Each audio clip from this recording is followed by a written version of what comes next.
And then Brazil lose to France. France wins the World Cup. You know, Zinedine Zidane, Thierry Henry, and everybody felt so sorry for Ronaldo because there's so much pressure on Ronaldo at the time, right? And then 2002, Ronaldo, goes through a lot of injuries. There is this scare that he might not be able to play football again. And then all of a sudden, being out of action, comes back to the World Cup and wins the World Cup. Literally everyone is, supporting Brazil, everyone supporting Ronaldo, and he comes with the funny haircut, which became iconic. And then they played against Germany in the finals, and who scores? Ronaldo scores, and it's a beautiful ending, beautiful story. And then, of course, 2006, Ghana qualifies for the World Cup for the first time in history. Did okay, and went a step further. I've forgotten about Cameroon making the quarterfinals. And then Ghana 2010, shocks the entire world, makes it to the quarterfinals. And then we had the, again, infamous penalty by Samoa Jan. And Ghana loses on penalties. And then 2014 in Rio.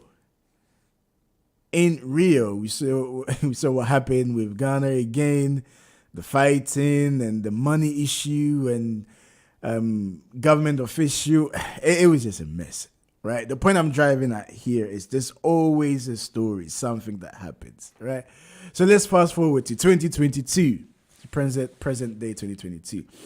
And, the two best players for the past 10, 12 years has been Messi and Cristiano Ronaldo. And as these giants in football come to the end of their careers, they've won everything that needs to be that needs to be won in football. Whatever football throws or the prestigious awards, they've won it, okay? The only thing that they had failed to win was the World Cup. And then finally, unfortunately for Ronaldo, he was unable to accomplish that. But Messi finally gets his hands on the World Cup. I've even forgotten about Maradona. But it was so dramatic. It was, to me, the best World Cup finals I've ever seen. The best World Cup finals I've ever seen. It was, gosh, this is what football is all about. The emotions, the anxiety, the emotional roller coaster. 1 minute you're up and then you're down, then you're up and then you're down, and you're thinking you could nick it, and then you get chances and the keeper's full of great saves, and you're just left thinking, how long can this go on? France went to sleep for the best part of the game. Then all of a sudden, Mbappe just wakes up. And this is what makes footballers like, superstars great. This is what separates the greats from the average players. Because they can just turn it on. They might be having a quiet game, then all of a sudden, boom, just one bit of magic turned the game on its head. And to me, this will forever be in our memories for a long, long time. Two fantastic players, one on his way to, exiting the international scene, which is Messi, and then one just taking the mantle, which is Mbappe. So it was fantastic. And of course, with football, unfortunately, one has to win and one has to lose when it comes to finals. One has to win and one has to lose. In as much as I was supporting France, I mean, I was neutral in this World Cup finals. I was very neutral. And rightly so. Even though I was leaning a bit more towards France for the obvious reasons. Not that I'm French or anything, but majority of the players playing for them are of African descent. So I was leaning towards more, France. But nevertheless, I think if you're a football head such as myself, then, you appreciate the effort, the work, the dedication, the desire, the brilliance, the iconic, the memorable moments that the likes of Messi have given us over the years, over and over and over again. Consistency, constantly. And you just want this to be, the final story, the nail in the coffin that sets him up there as one of the greatest to ever have played football. And that happened. So well done again to Argentina. Well done to Messi. And of course, Messi couldn't have done this by himself, his teammates. And I think, it goes a long way. Now, with football, as everybody knows, the older you get, your game changes. And you're not as sharp as you used to be. You still have that half a yard sharpness, but anything beyond 5 yards becomes more difficult. It's just the way that the body is designed. And you can tell with Messi that there's a level of humbleness and a level of appreciation and how the players around him are willing to put their lives on the line, to sacrifice, to make sure that Messi goes out on top. They doing what they can to make sure that they support Messi, because the team is built around Messi. So everything that they do. And you can see their relationship with the Argentinian squad. And Mbappe, this is just, look, I felt bad for France, but I wasn't really that sad for France simply because, they were the defending champions. So they won in 2018. Come on.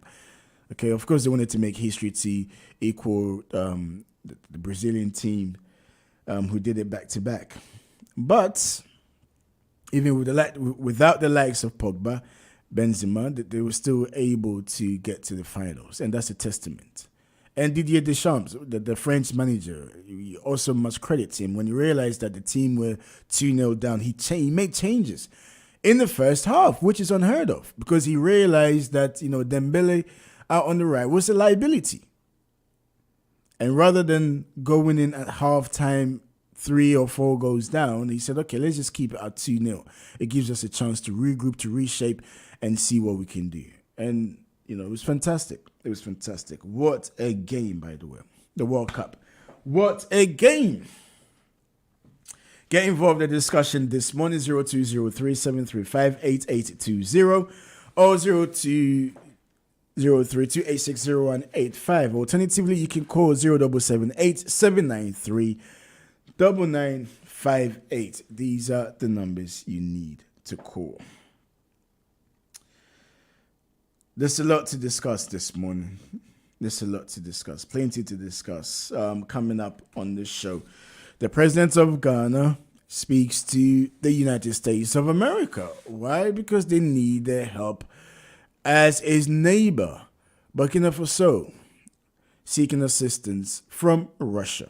And as such, it's a security threat to the sovereign of Ghana. And of course, the president of Ghana has made it clear and where Ghana stands on the Ukrainian-Russian war. At the same breath, the president says to African countries to stop begging from the West,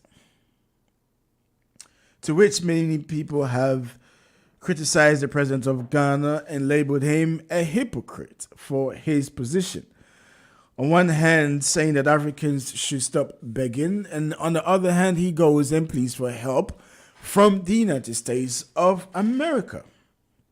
So we'll bring you more on that story very, very soon. Plus, Jeremy Clarkson makes a really disgusting, hateful remarks about Meghan Markle. In his column, he said some really distasteful things about Meghan Markle, to which I responded by calling and labeling him a racist and misogynistic. Plus, also, Gary Neville suggests that the Tories' attitude to nurses is like Qatar's human rights record. Tunisians indifferent about elections results. This and much more shortly. This is GN Radio. We'll be back right after this.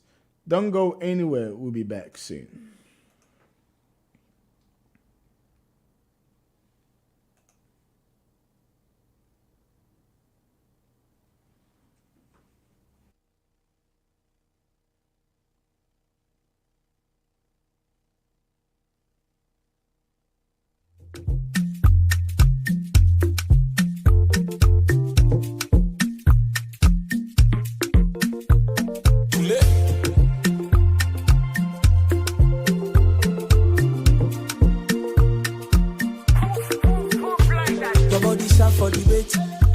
About the bush to date, to think about the way you scatter the place. I want to talk about the smile on your face. This your love now and your ma. FDA don't stamp on them. Won't you show me how you move? Cause I've been waiting for a minute to be your boo. Cause your back though, turn around though. Baby, are you already? What a man though, you go like to try me, you know I'm ready. Cause your back though, turn around though. Baby, are you with a man though, he go like to try me, you know I'm ready. I no go shout, I no go rush, I no go pin it by force. I will sit down when I will choke, I will kneel down when with your love. Is it because I know the salt, I know the chicken licking your paws? You must be living in my cause. I will pick you with my love, Maria, and if you've got me, you must know that I've got you, Maria. Just like a tattoo, girl, I'll always have you. Hold your back though, turn around though. Baby, are you already? With a man though, you go like to try me, you know I'm ready. Hold your back though, turn around though. Baby, are you already? With a man though, you go like to try me, you know I'm ready. Nobody shot for debate. I started it about the bush till date. To think about the way you scatter the place. I want to talk about the smile on your face. This your love now and your ma. FDA don't stamp on them. Won't you show me how you move? Cause I've been waiting for a minute to be your boo. Hold your back though, turn around though. Baby, are you already? What a man though, you go like to try me, you know I'm ready. Hold your back though, turn around though. Baby, are you already? What a man though, you go like to try me, you know I'm ready.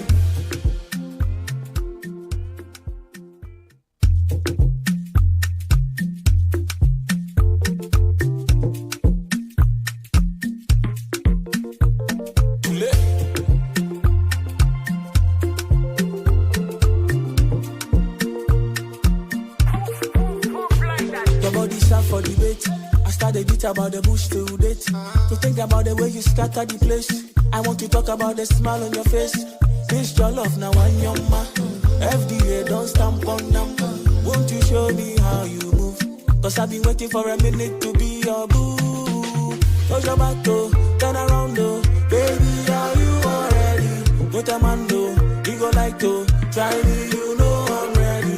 Hold your back though, turn around though. Baby, are you already? With a man though, he go like to try me, you know I'm ready. I no go shout, I no go rush, I no go pin it by force. I will sit down when I will choke, I will kneel down when with your love.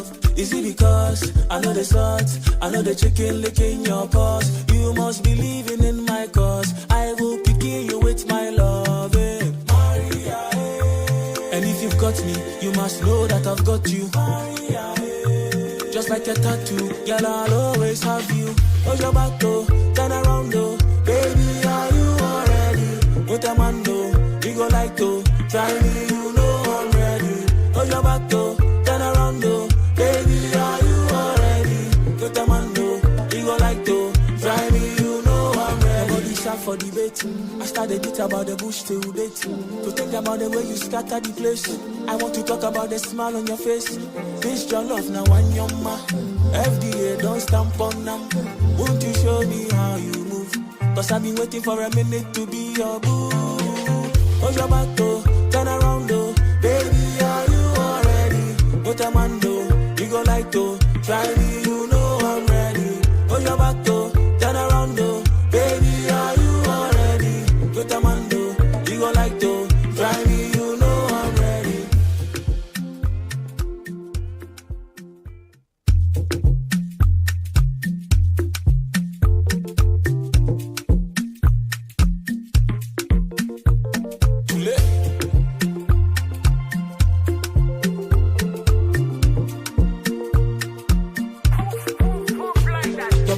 For debate, I started it about the bush till date. To think about the way you scatter the place. I want to talk about the smile on your face. This your love now on your ma. FDA don't stamp on them. Won't you show me how you move? Cause I've been waiting for a minute to be your boo. Hold your back though, turn around though, baby, are you already? Put a man though, you go like to try me, you know I'm ready. Hold your back though, turn around though, baby, are you already? Put a man though, you go like to try me, you know I'm ready. I no go shout, I no go rush, I no go pin it by force. I will sit down when I will choke, I will kneel down when with your love. Is it because I know the salt, I know the chicken licking your paws? You must be living in my cause. I will pick you with my love, eh? Maria, eh. And if you've got me, you must know that I've got you. Maria, eh. Just like a tattoo, girl, I'll always have you. Hold your back though, turn around though, baby, are you already? Put a man though, you go like to try me, you know I'm ready. Hold your back though, turn around though, baby, are you already? Put a man though, you go like to try me, you know I'm ready. Nobody shot for debate. I started it about the bush till date. To think about the way you scatter the place. I want to talk about the smile on your face. This your love now on your ma. FDA don't stamp on them. Won't you show me how you move? Cause I've been waiting for a minute to be your boo. Hold your back though, turn around though, baby, are you already? Put a man though, you go like to try me, you know I'm ready. Hold your back though, turn around though. Welcome back to GN Radio, the breakfast show with me, Jones Ewa. How you doing? I hope you're good. Hope you're feeling good. Getting into the Christmas mood, because I am certainly getting into the Christmas mood. So congratulations once again to Argentina for winning the World Cup. France, commiseration to France. I know they will come back for sure. They will come back. I mean, they were the defending champions, so in recent times they've also tasted success, and that's what life is about, really. If you fail, then you go back to the drawing board and you make sure next time it doesn't happen again. I won't be surprised to see France at next time, the World Cup again, which is set to take place, I think, in the US. All right, now let's move on. Let's have a discussion. Let's talk. Let's bring you what's happening across the UK with the newspaper headlines here. And we begin with The Sun. In the hand of God, at last, Messi wins the Holy Grail. The hand of God, referring to Maradona's hand of God against England. The Daily Express also has a picture of Argentina. Surely greatest final ever. Messi inspires Argentina to the World Cup glory. And it must be.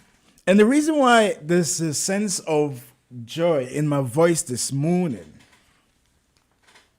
is that the negative press, particularly from Europe, I think some of it was needed, but I think it went on for too long. And, the media in particular, in this part of the world, like to do this. So, in as much as there are great things to talk about Qatar, they're quick to remind you of the not so great things about a particular country.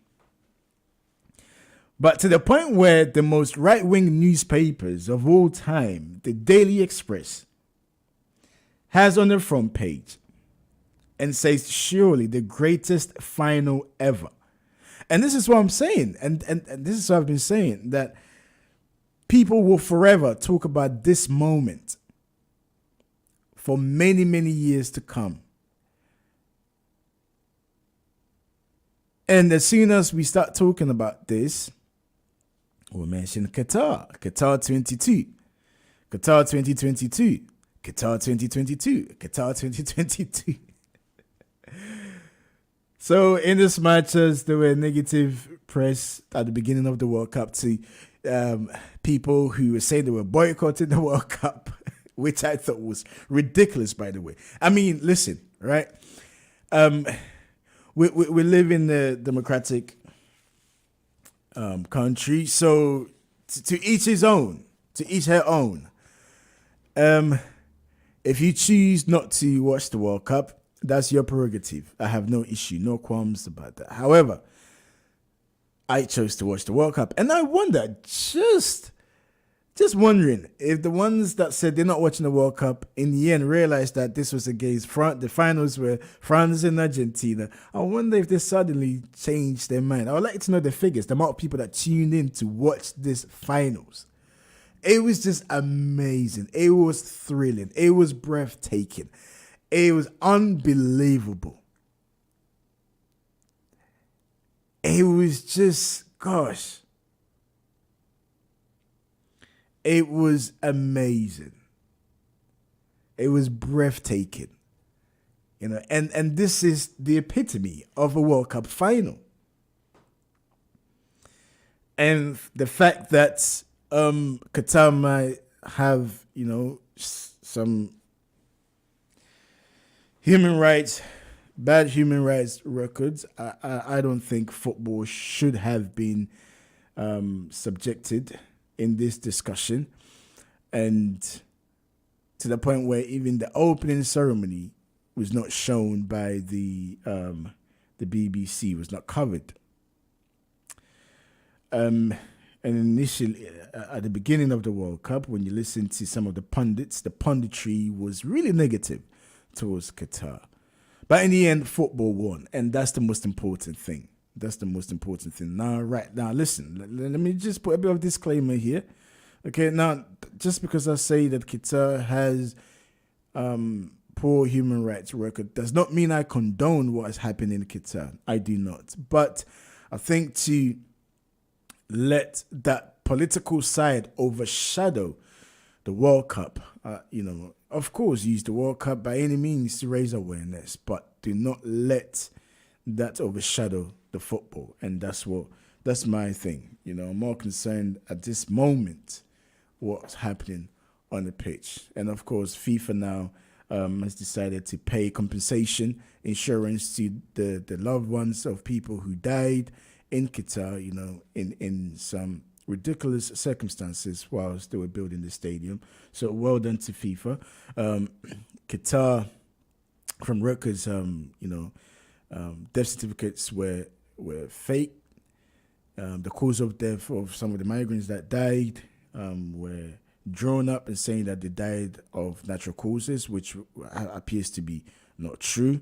So, FIFA, in as much as FIFA came under pressure, tried to, make right what Qatar made wrong or could not put right. So, well done to FIFA. Also on the Daily Express, nurses will do deal to end strikes. The Daily Express features photograph of the whole Argentina squad celebrating the World Cup win. But like many other papers, much of the focus is on strikes taking place in the UK this week. The Express claims nursing unions are willing to compromise over their pay demands, raising hopes that a deal to end the dispute could be reached before Christmas. the Times. The Times World Cup story says epic match ended in victory for Marvel Messi. On strikes, the Times says walkouts by border force staff threaten misery and will wreak havoc at UK's airport during Christmas period, with Heathrow, Gatwick, Manchester and Birmingham all expected to be hit. Let's look at the Metro. Mess hysteria. The Metro leads with comments by Admiral Sir Tony Radakin, the head of UK's armed forces, over the weekend, who said would be perilous to rely on troops to fill gaps caused by strikes and could hamper the military's other work. It describes Argentina's World Cup win as mass hysteria. Yes, now on the issue of strike, the nurses are also, I think there's the paramedics going on strike today. Nurses are supposed to go on strike again tomorrow. I actually went to the protests by the union and also nurses who are going on strike. And I'll bring you my interview with the national officer of the Unite the Union very soon. We'll play it right after the headlines here. Let's look at the Mirror. Cold hard Tories putting lives at risk. The Daily Mirror says that the government is risking lives in failing to avert this week's strike by NHS staff, which includes walkout by nurses and ambulance workers. The article quotes Unite General Secretary Sharon Graham as saying Health Secretary Steve Barclay is holding the country to ransom by refusing to hold talks on nurses' pay. The government has said nurse pay rise demands are unaffordable. I mean, listen. Last week's show, I spoke a bit about this thing. The industrial actions pursued by the nurses, and rightly so. Salaries have been stagnated. This particular party has been in power for 12 years, and we remember austerity cuts, to which the now Chancellor, Jeremy Hunt, is quoted and is on record as saying that they went too far with the austerity measures. Now inflation is high and nurses are demanding that their pay should also be increased. Now the government is hell-bent on not budging on the demands of the nurses. And of course, the nurses decided to go on strike. I'll play you my interview very, very soon. The Daily Telegraph. Let's see what the Daily Telegraph is saying. The strike also leads the way in the Daily Telegraph, which quotes senior NHS source as saying elderly patients who are fit to be sent home are likely to be stuck in hospital over Christmas due to the walkouts. The paper also warns that Britain's traffic could be the busiest ever as rail disruptions pushes millions more drivers onto the road. The front page of the Financial Times says Prime Minister Rishi Sunak is facing a mounting political challenge over the strikes, with some Tory MPs urging his government to reopen talks on nurses' pay. The paper also reports on the rapid advance of COVID in China, which has led to widespread illness, business disruption, and medicine shortages. Okay, the Eye. The Eye also describes Lionel Messi as the greatest in the wake of Argentina's World Cup win ahead of the ambulances strike. The paper focuses on reports that delayed 999 call response time are costing lives. Well, to say Messi is the greatest player of all time, I beg to differ. Now, I'm a huge Messi fan, but I beg to differ. Pele has won the World Cup 3 times. Okay. All right, let's not forget that. The Guardian. The Guardian reports that workers at Thailand factory that once supplied clothes for Tesco in the country are to take a landmark lawsuit against the supermarket giant in the UK over working conditions. The Myanmar migrant workers claim they were trapped in effective forced labor and are suing for alleged negligence, says the paper. Now, this is nothing new, is it? And this is the beauty of capitalism, right? Neoliberalism and capitalism. Don't want to get my, lecture hat on this morning and start talking about theories and concepts. The Daily Mail.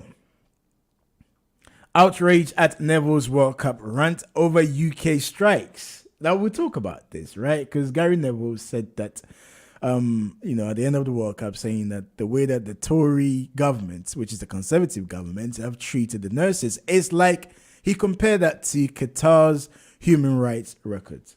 The Daily Mail covers comments made by former footballer Gary Neville during ITV's coverage of the World Cup final, when he reportedly said conditions for striking nurses and railway workers in the UK were like, and I quote him, like those faced by Qatar's huge foreign labour force. The Mail quotes former Levelling Up Secretary Simon Clark as describing Neville's comments as grotesque, adding that ITV stressed the views were not endorsed by the channel. Is he right? Is he right in comparing the Tories' reluctance in engaging with nurses to that of Qatar's human rights abuse? I don't know. The Daily Star. The Daily Star avoids the strike on its front page, and although it references Argentina's World Cup win, its main focus is on dogs and how they overheat if they share a bed with their owners and sleep under covers. For crying out loud, barks its cover story. Have they ever tried to get 75-pound Labrador to sleep in its basket? So that's the front page headline of the Daily Star. I mean, everyone has their own issue and everybody knows their target audience. They'd rather talk about dogs overheating than pressing issues facing, human beings. But who am I to judge? Dogs are also living things, and as such, they must be cared for. So there you have it. That's the newspaper headlines here in the UK, and as we've heard and we've read and we've listened, a majority of today's newspapers are leading with the strikes taking place and also the World Cup. So which one should we go with?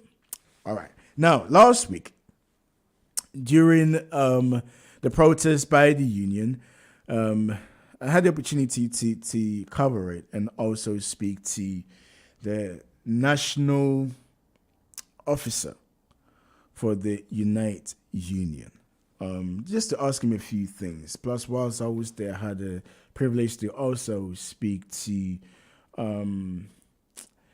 Baroness Jenny Jones for the Green Party, who's a peer at the Lords. She's at the upper chamber. So let's listen to this quickly, and then when we come back, we will continue with our discussion. All right, this is GN Radio, the breakfast show, with me, James Sewua. And then we head over across the continent of Africa, simply because the president of Ghana is being accused of being a hypocrite. He's been labeled as a hypocrite because on one hand, he is pushing and asking African leaders to stop begging the West. And then he turns around and has a meeting with the US and complains about the fact that Burkina Faso are actually in cahoots with Russia and allowing Russia on its borders, and Ghana, which is a security threat to Ghana's sovereignty. And as such, they want ways in which they can form partnership with the US to address this particular issue, with Russia now coming right on the border of Ghana. Interesting times ahead indeed. And whoever said that the Cold War was over, you're going to have a thing coming. All right, now let's listen to this. This is the strike by the unions and which I had the opportunity to speak to them. When we come back, we continue with our discussion. An inflation busting pay rise. This is after years and years of sub-inflation pay rises and pay freezes and 1% pay increases for NHS workers, and we can afford it.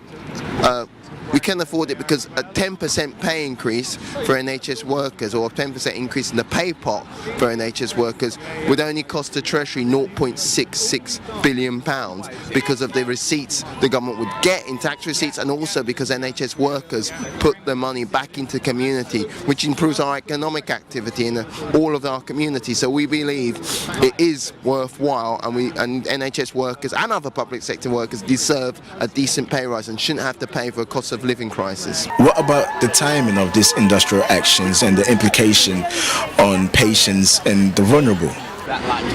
Well, that's surely of the government's making, because we've said time and time again as trade unions that we're willing to sit down and speak with the minister, the health secretary, and speak to them meaningfully about pay, but the health secretary refuses to speak to trade unions and their representatives and our workers about pay. So these strikes could be called off any time as long as there was willingness to negotiate with workers' representatives and trade unions, like they've done in Scotland, for example, where they have come to an agreement regarding pay. Now, you've just spoken about Scotland, but if you compare what the nurses in Scotland agreed to that of what the nurses are asking, demanding from the government here, there's a difference, isn't there? In the end, the nurses in Scotland agreed to 5% increase, whereas the nurses here are demanding 19%. Well, that's part of a negotiation, isn't it? If we sit down and we have the negotiations, you've got to look at what the details are of that Scottish deal, which was just more than pay. There was lots of other elements to that, like looking at people's working hours, looking at reviewing the grading and banding system in the NHS, and looking at welfare and well-being facilities. So there's lots to talk about, but they've got to a meaningful agreement. That's why pay in Scotland for NHS workers is higher than what it is in England. Earlier you mentioned that you met the Health Secretary, Steve Barclay. What was the mood like when you had a meeting with him? It was a congenial, cordial meeting. We exchanged our views as trade unions with Mr. Barclay, and he told us what his priorities are. But we didn't talk about the main issue, I'm afraid, which is what the government were going to do to address NHS pay now for NHS workers. We're in the midst of the 133,000 vacancies, and also lots of NHS workers using food banks and suffering because of the cost of living crisis. Unfortunately, we didn't get down to the main issue really, but we are willing to talk to him and other Department of Health officials and people in NHS England and NHS employers to talk about pay. It doesn't have to be exclusively the minister, but he has to sanction those discussions.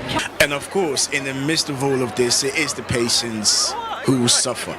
What would you say to the vulnerables and the patients who will feel the repercussions of this industrial action? Well, Unite aren't taking industrial action today. Unite proposed to take industrial action on Wednesday the 21st of December for our ambulance services in the North East, North West and West Midlands. Obviously, we regret any disruption that is caused for patients, and we don't want that to happen.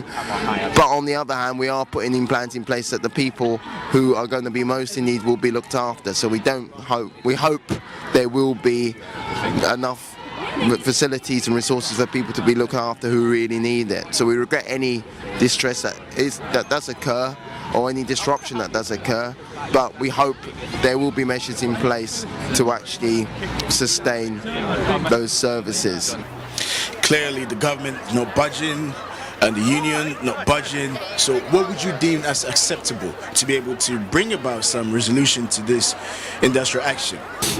Well, we've got to get around the table and talk about that, and that's not something that we can go into now. We can't conduct negotiations on the broadcast media, but we just want to have those talks. That's our main priority, to have those talks now so we can get into a place where we can come up with an acceptable solution for NHS workers regarding their pay for this year. and to address the needs of the NHS, because if we don't have proper pay for NHS workers, we don't have the staff, and without the staff we don't have the service that patients and the public need.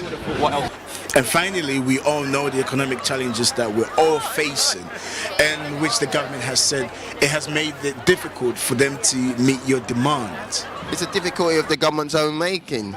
We all saw the budget, the autumn budget, back in September, and they've not over the last 12 years invested in public services, so we've had the resilience to cope with the pandemic, for example. So these are chickens coming home to roost after 12 years of Conservative government. And also, working people shouldn't have to pay for this crisis. If you look at the Sunday Times Rich List, which came out in April, their wealth increased by over 10% in one single year. There's more billionaires than ever before in this country. So the media, the government and others trying to blame working people just trying to get a fair pay increase for the economic woes of the country is indeed misrepresenting what's actually going on. There's enough in this economy for everyone, so we can all suffer. And trying to say that NHS workers going on strike is helping Vladimir Putin is just ridiculous, really. I don't know where they're coming from. It's actually people like these workers on strike today, like our members who will be going on strike next week, that have actually been the bulwark against Vladimir Putin and actually supporting Ukrainians and supporting all sorts of people who are trying to make sure there's a free Ukraine. So I don't know where the government's coming from, but they're really having a low blow at working people here. Do you think the nurses are justified to take this industrial action? I think they have a just cause, and this government has absolutely trashed the economy, it's trashed the NHS, it's trashed our social services, and it's time that somebody stood up and said, we've had enough. And I support the rail strikes as well. Listen, there's never a good time to strike, of course there isn't, but I think what the Royal College of Nursing and these nurses felt was enough is enough, and at some point you just have to say, we're not taking any more. And we've got the Houses of Parliament in the background, and let's face it, the government is making it out to be the nurses' fault that Putin is winning the war, and all that is absolute garbage. They are blaming everybody but themselves. And what do you make of the government's position on not being able to afford what the nurses are demanding? I think that's complete nonsense. Of course they can afford it. The government can print money. It is not about an economic crisis, although if there is one, then it's clearly the government's fault for tanking the economy and doing such stupid things and losing billions of our pounds on the stock market, and to their friends, of course, with all the PPE scandals. So I would say there is always a good time for a pay rise for nurses who actually keep us well and keep us, engaged in society. Government and Stephen Barclay and Rishi Sunak about pay and making sure that we save our NHS. This isn't just about pay, this is about saving our entire NHS. It's absolutely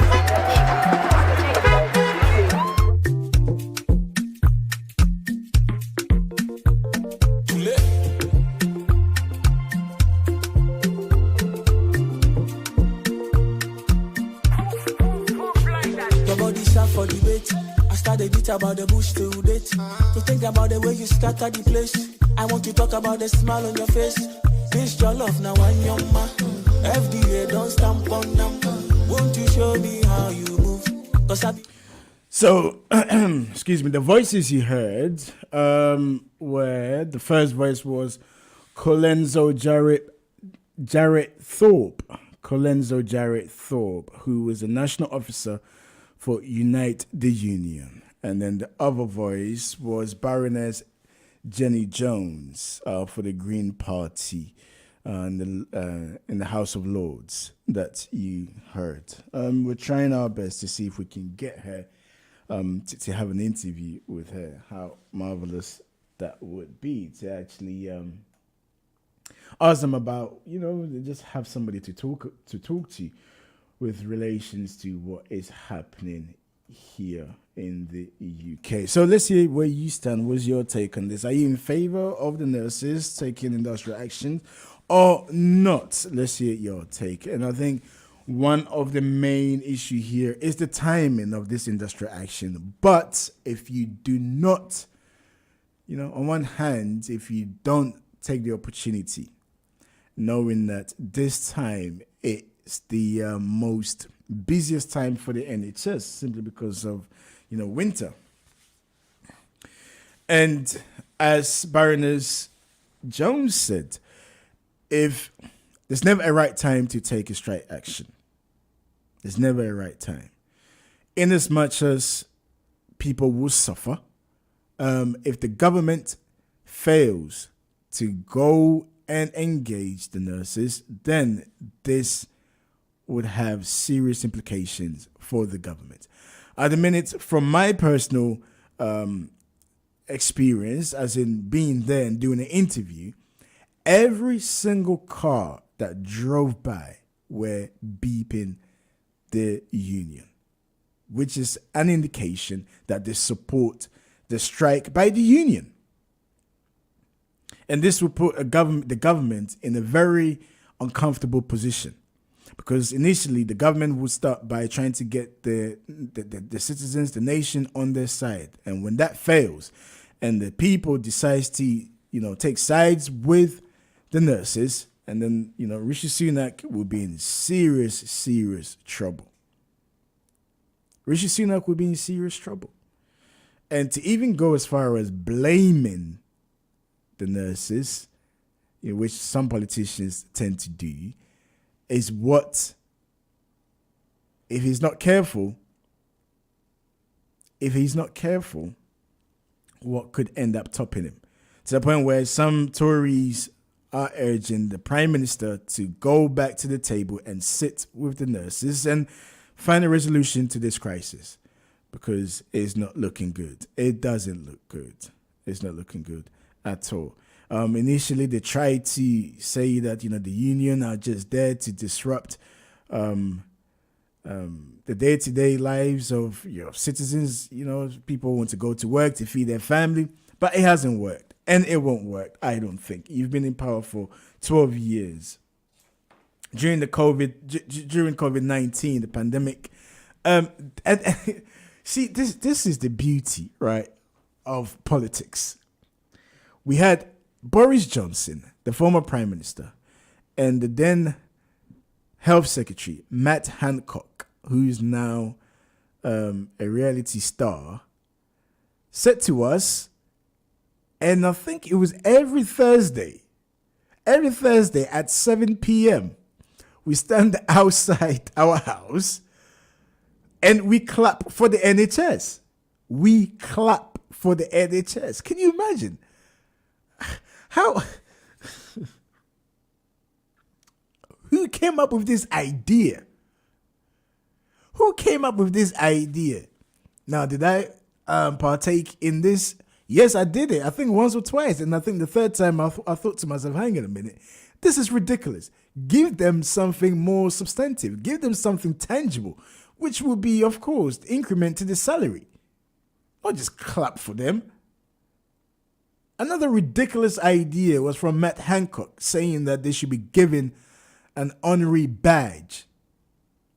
For what?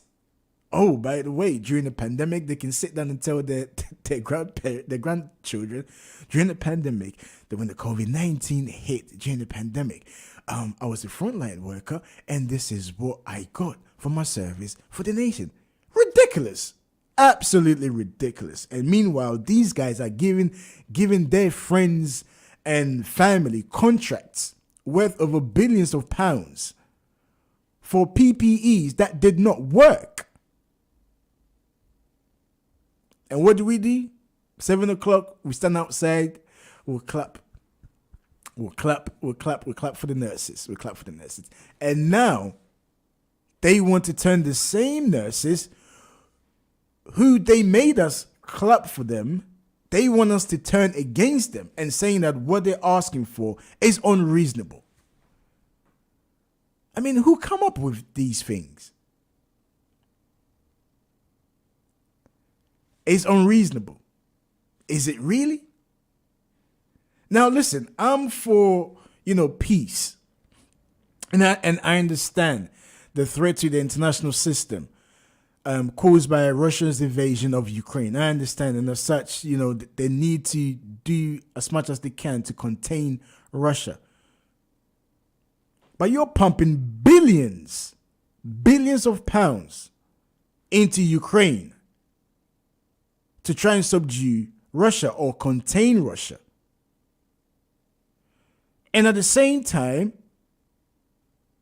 these workers who risk their lives on a daily basis to make sure you and I, to make sure Boris Johnson, the Prime Minister, did not succumb to COVID. They're asking for a pay rise and you're saying no, your demands are too much. But here we go, we pump billions of pounds to Russia, to Ukraine.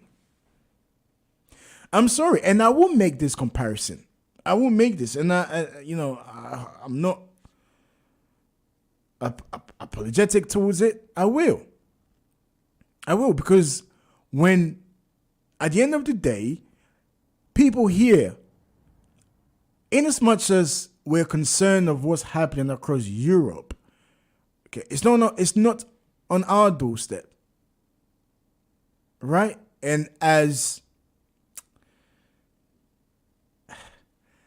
uncomfortable as this may sound, it needs to be heard. And we have to say this, and we have to address this issue. The same language, the same, as Ghanaians would say, vim, right?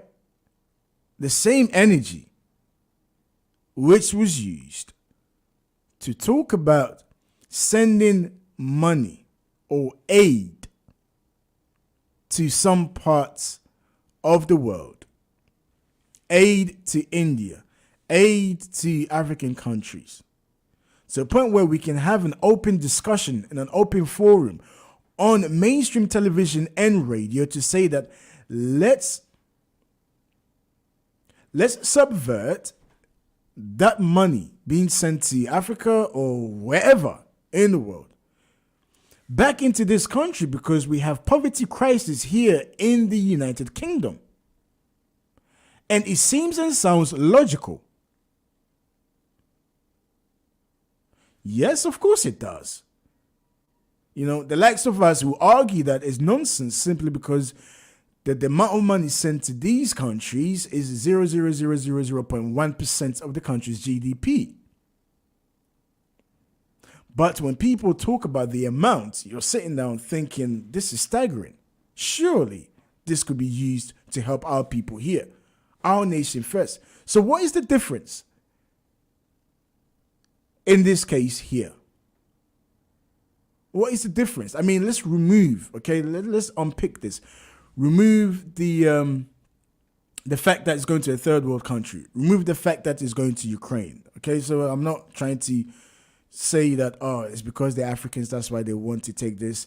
Because Ukraine, they align more with Ukrainians, or Ukrainians look like them, that's why they're pumping money. No, what I'm trying to focus on here is this.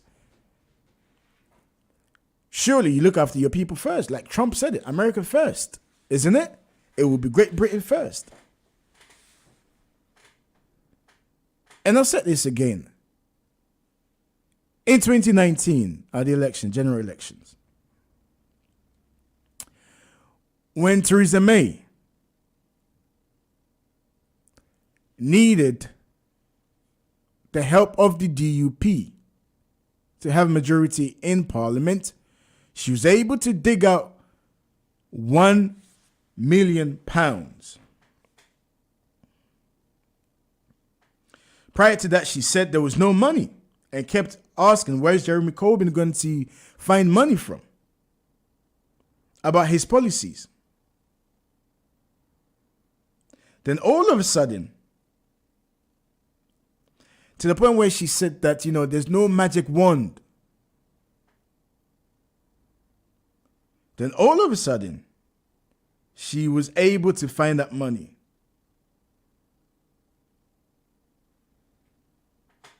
She was able to find money.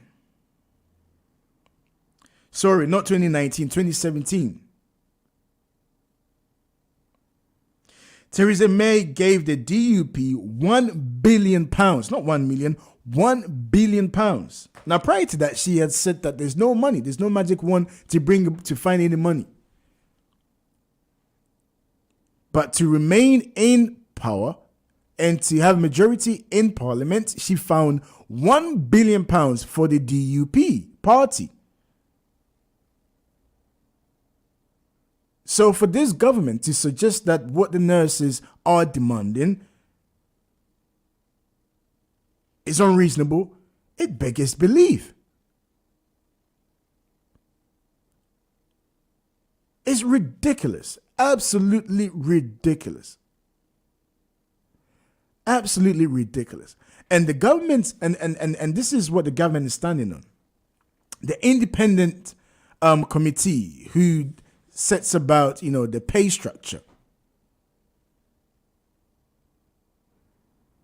It's what the government is saying that, they will consult or go with whatever it is that the independent body has designed. And then the next question is, who sets up these independent committees? Is set up and funded by the government. So how is it independent in the first place? To suggest that this so-called independent body will do, the bidding for the nurses or the union is ridiculous. Absolutely ridiculous. So now everyone is going to strike for pay because inflation is in double digits. And if anybody deserves it, I think the nurses do. The nurses do. Forget clapping for nurses. Pay them the money. Pay them what they do. Pay them what they do. I mean, the longer the government prolongs this, it looks bad on this government. Today, in some of the papers, they're saying that Rishi Sunak is even staying away from giving a Christmas message. Rishi Sunak, the Prime Minister, is staying away from giving a Christmas message. I wonder why that is. What could he possibly tell the public? Though nobody wants to hear what Rishi Sunak has to say right about now, during the Christmas period, when the loved ones are sick in hospital, when the loved ones that have been in hospital are looking to come home for Christmas, but they cannot make it. What is he going to tell us, really? And that's why he's hiding. This morning, a government official is there saying that, Rishi Sunak is just trying to take everything in and just plan on what he's looking to do. Nonsense. He's hiding. Absolutely nonsense. Rishi Sunak is hiding.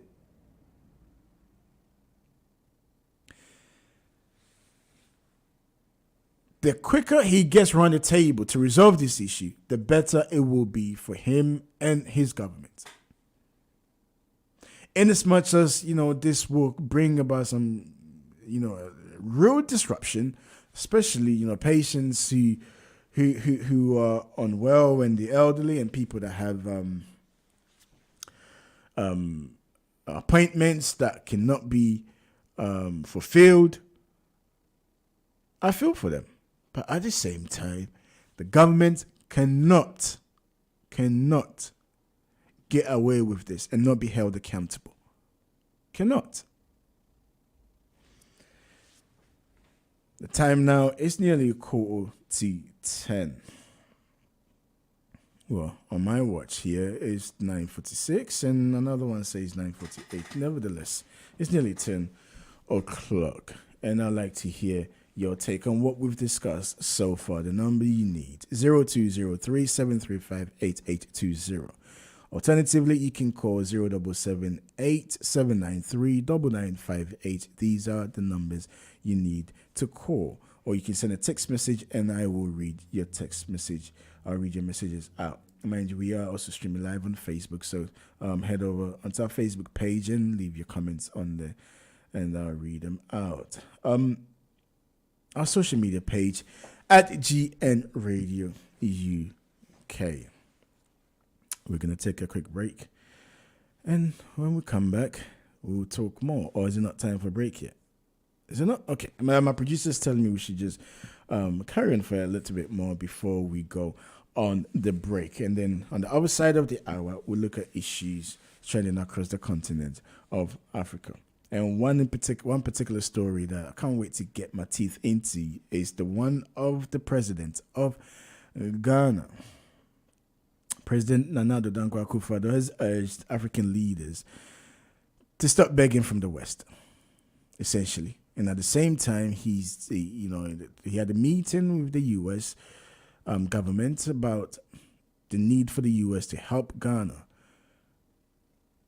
as Russians are on the shores of Burkina Faso, which shares border with Ghana. And as such is, Ghana sees that as a security threat. Of course, we all know where Ghana stands on the invasion of Ukraine by Russia. Ghana has also condemned it. Now, I can't just say the president. This is Ghana. You can't just... He is the president of Ghana, so it is Ghana. Every policy is Ghana. Every policy that he says we can't say the president, it has to be Ghana. So, every now and again, I might be switching from Ghana to the president. But what I mean in its totality is, I'm talking about Ghana here, okay? Not the president. I'm talking about Ghana. He's the head of state, all right? Commander-in-chief about Ghana. Let's read a few of your text messages that have come in. This is from James. James is saying, I fully support the nurses taking these industrial actions.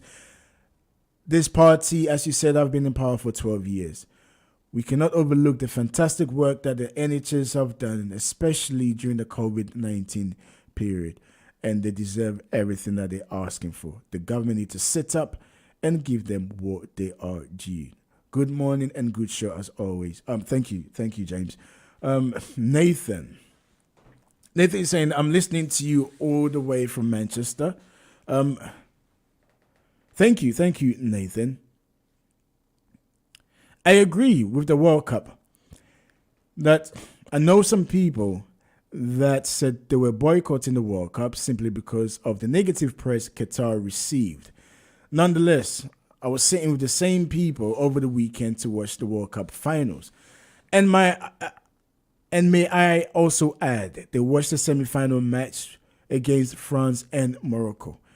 And they were upset at the fact that they took such stands and missed what has been a fantastic World Cup all round. Okay. Thank you, Nathan. Point well made. I mean, like I said, if we're unpicking everything here, and we're able to separate the quote unquote human rights abuse, and the whole LGBTQ issue, and we just focus on how Qatar delivered this World Cup as a host nation. I mean, it's been fantastic.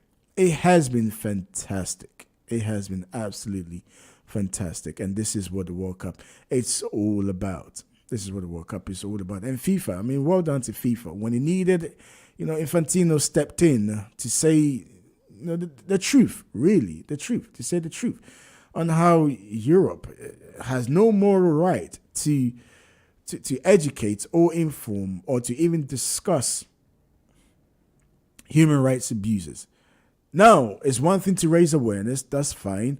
It's another thing to just keep condemning one particular country when in your own backyard. And it's funny because the likes of Gary Neville, who has been very instrumental in criticizing the government and the government's action towards immigrants, the government's actions towards the nurses who are striking. He actually equated the government's position on nurses' demands for increments in their salary to that of Qatar's human rights abuse records.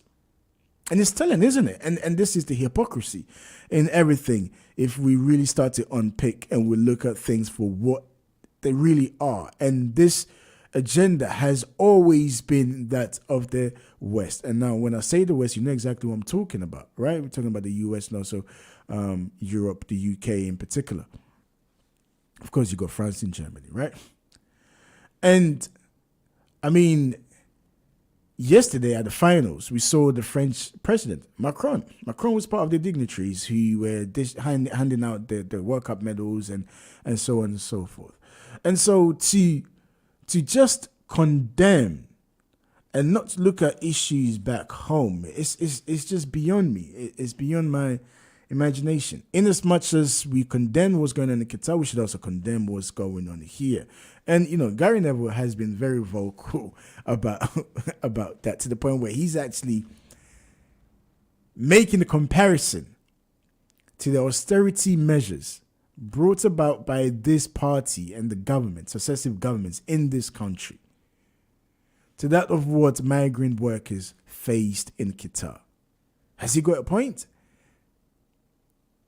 Has he got a point?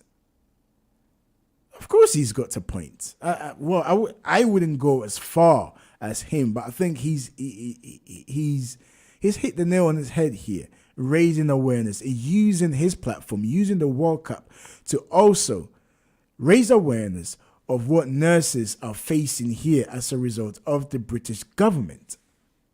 It's ridiculous. He's got a point in the sense where the labor force in Qatar are asking for more money due to the inhumane circumstances, situations that they find themselves in, and plus working, being paid, what they're being paid, the salary is meager compared to what what they deserve to be paid. And so you can see the comparison here. Nurses working overtime, nurses working and being underpaid.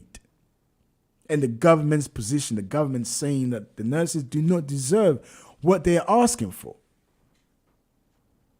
Has he got a point? I think he has. This is from Ernest. Ernest is saying, good morning, Jones. Always love listening to this program. Thank you, Ernest. I agree with you 100%. The hypocrisy of Great Britain. They're quick to condemn what's happening in Qatar, but refuse to give the nurses what they deserve. At the best of times, I do not agree with Gary Neville, but on this occasion, I do 100% agree with him. And also, well done to Argentina, well done to Messi, and Mbappe will come back, I'm sure. Thank you, Ernest, for your message this morning.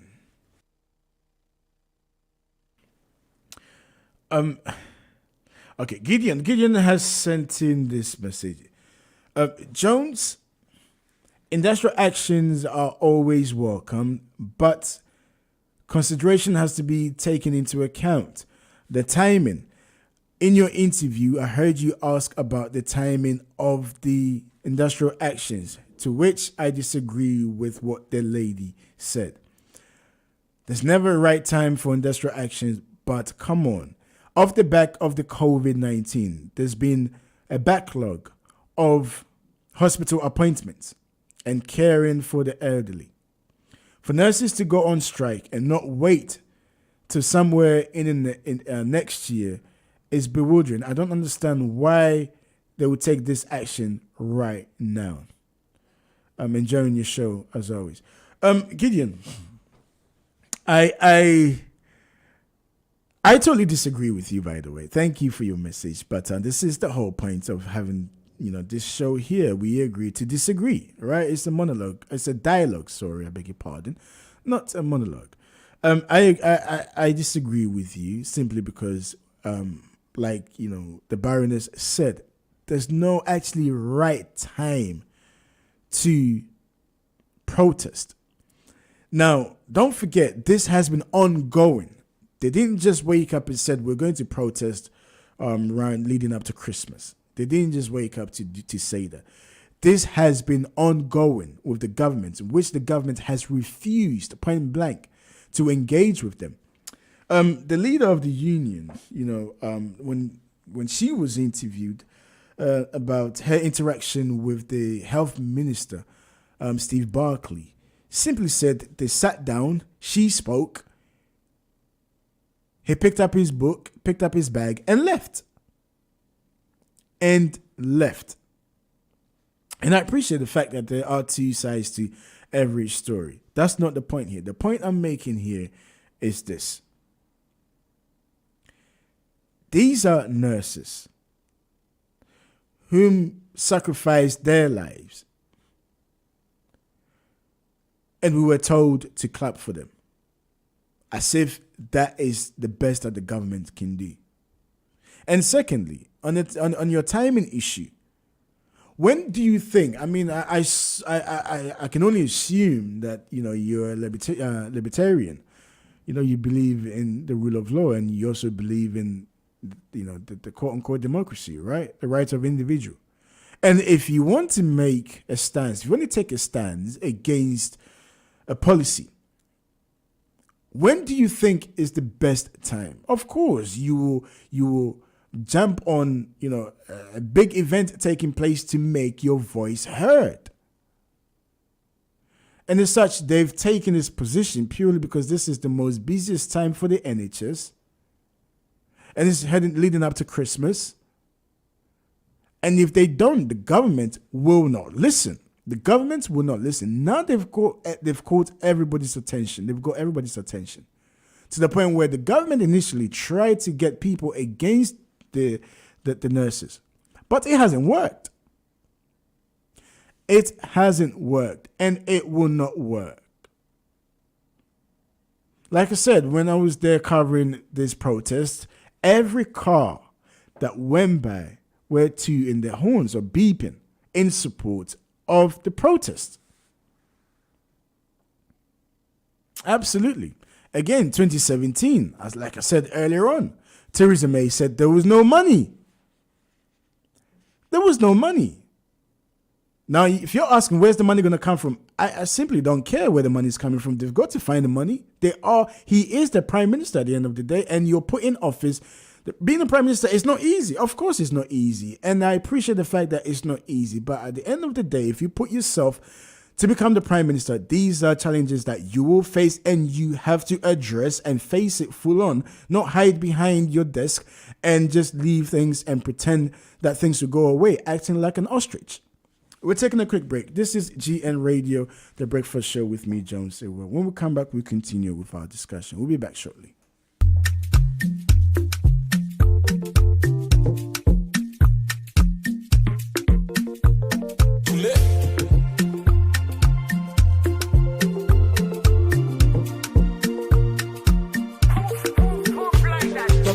For debate, I started beat about the bush till date. To think about the way you scatter the place. I want to talk about the smile on your face.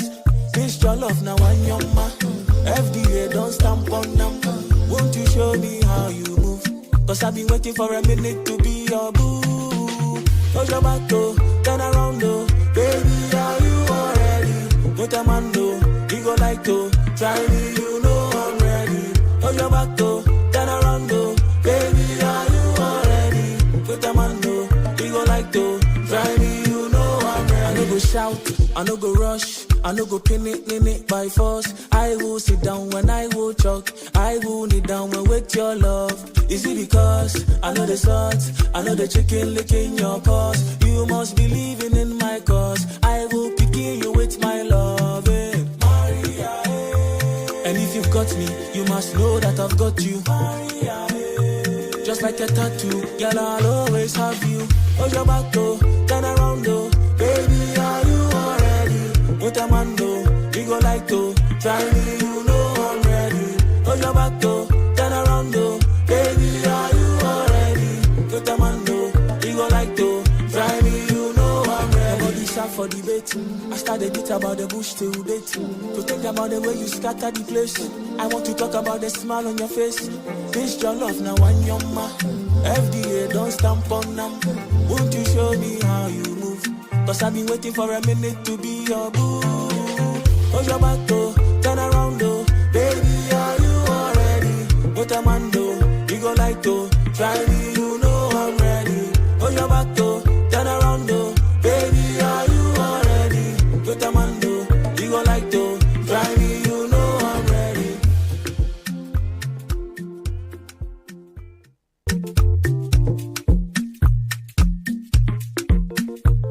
Too late.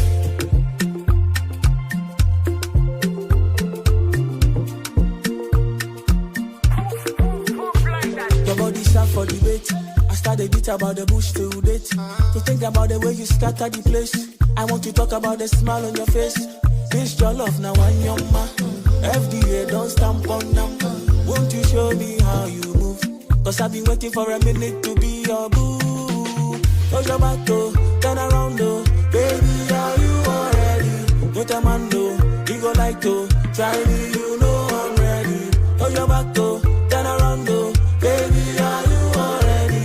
With a man though, you go like to try me, you know I'm ready. I no go shout, I no go rush, I no go pin it by force. I will sit down when I will choke. I will kneel down when with your love. Is it because I know the salt, I know the chicken licking your paws? You must be living in my cause. I will pick you with my love, Maria, and if you've got me, you must know that I've got you, Maria, just like a tattoo, girl, I'll always have you. Hold your back though, turn around though. Baby, are you already? With a man though, you go like to try me, you know I'm ready. Hold your back though, turn around though. Baby, are you already? With a man though, you go like to try me, you know I'm ready. Nobody sharp for debate. I started it about the bush till date. To think about the way you scatter the place. I want to talk about the smile on your face. This your love now on your ma. FDA don't stamp on them. Won't you show me how you move?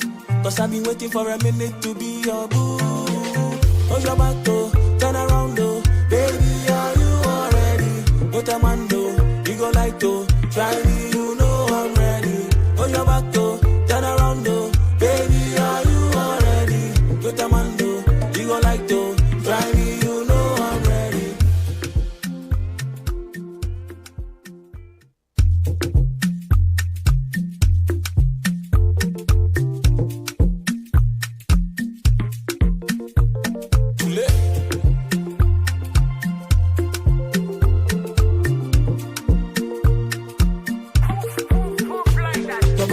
For debate, I started beat about the bush till date. To think about the way you scatter the place.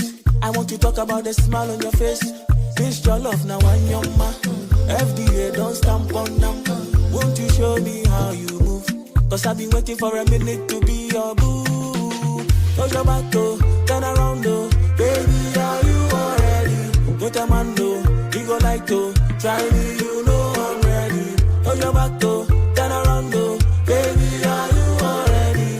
With a man though, you go like to try me, you know I'm ready. I no go shout, I no go rush, I no go pin it by force. I will sit down when I will choke. I will kneel down when with your love. Is it because I know the salt, I know the chicken licking your paws? You must be living in my cause. I will pick you with my love, Maria, and if you've got me, you must know that I've got you, Maria, just like a tattoo, girl, I'll always have you. Hold your back though, turn around though. Baby, are you already? With a man though, you go like to try me, you know I'm ready.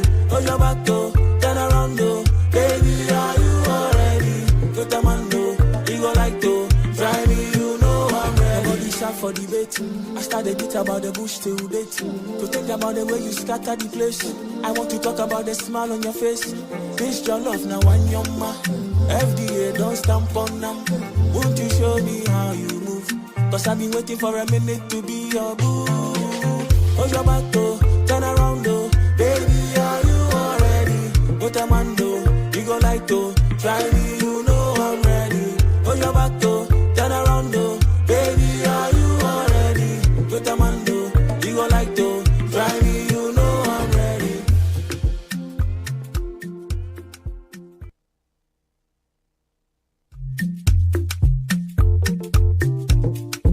You are listening to GN Radio UK.